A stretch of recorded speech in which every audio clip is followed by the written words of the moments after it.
So, Tumbbad is my first Indian horror film, and as some of you guys know, I started this channel talking nothing but horror, so it's really interesting seeing how other countries portray horror. So, how does this one hold up? Find out.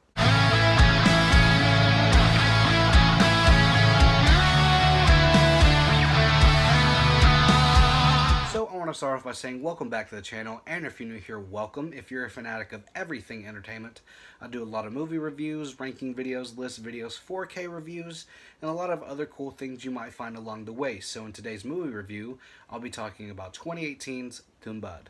In the rural village of Tumbbad, a decaying castle hides an immeasurable ancestral fortune guarded by something ancient, sinister, and monstrous.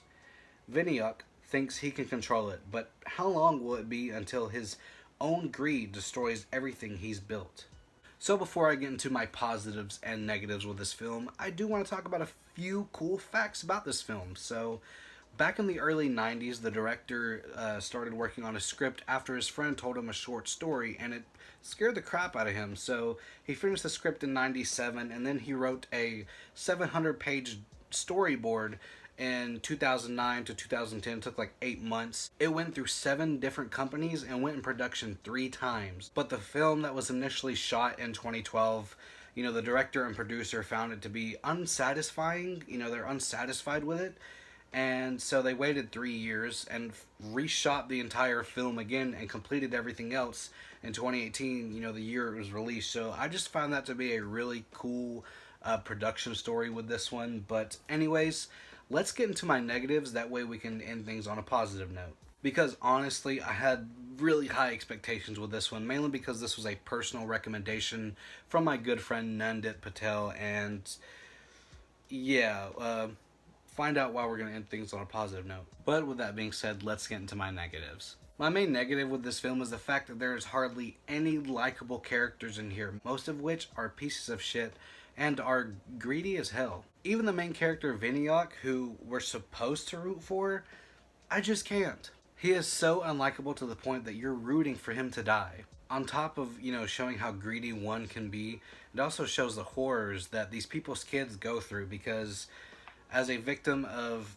childhood abuse, I was abused as a kid. Every time that, something like that is shown in a film, it really does get to me, and it's tough to watch.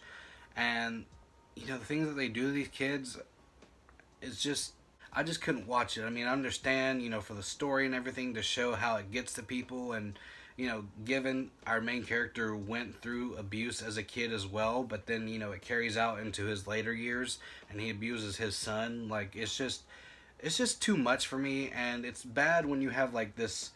It's bad when this film markets itself as, like, a horror film with this monstrous being, and it does have that, but the real horror of this film is the abuse that's shown on screen. A lot of these kids are either emotionally, verbally, or physically abused, and I just see myself wishing death upon the perpetrators.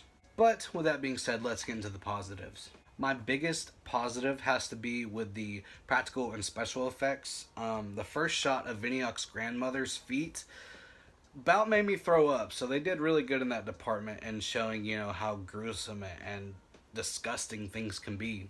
And then finally seeing what she looks like is another positive, because she just looks horrid and horrible, and there's a scene with a nail that gets really disgusting and really suspenseful, and I just loved it.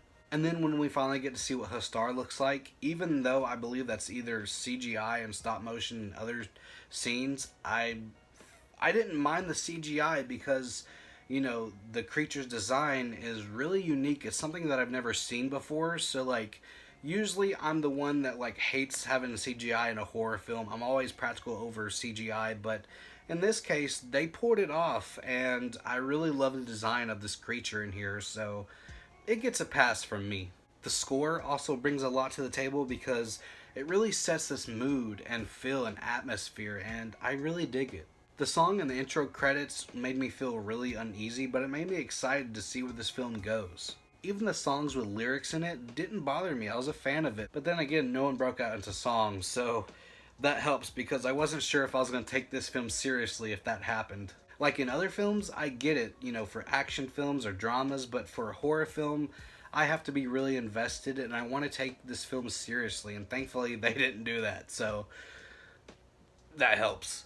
I'm also a fan of the folklore slash urban legend aspect to this film. I'm not going to get too much into it because I don't want to spoil it for you guys, and it's honestly one of the best parts of this film, so, you know, if you haven't seen this film already, you need to, because of, you know, the urban legend and folklore with this creature and everything, and the goddess and the gods. That's really cool. But I will say, this aspect of the film really does portray greed perfectly. So with that being said, I'm going to be giving Tumbbad an overall grade of a 61%. I did have really high expectations going into this one, but if there's any other, you know, Indian horror films that you want me to check out, I'll be more than happy to check them out. So with that being said, I want to thank you guys so much for watching this video, and as always, I'll see you guys in the next one.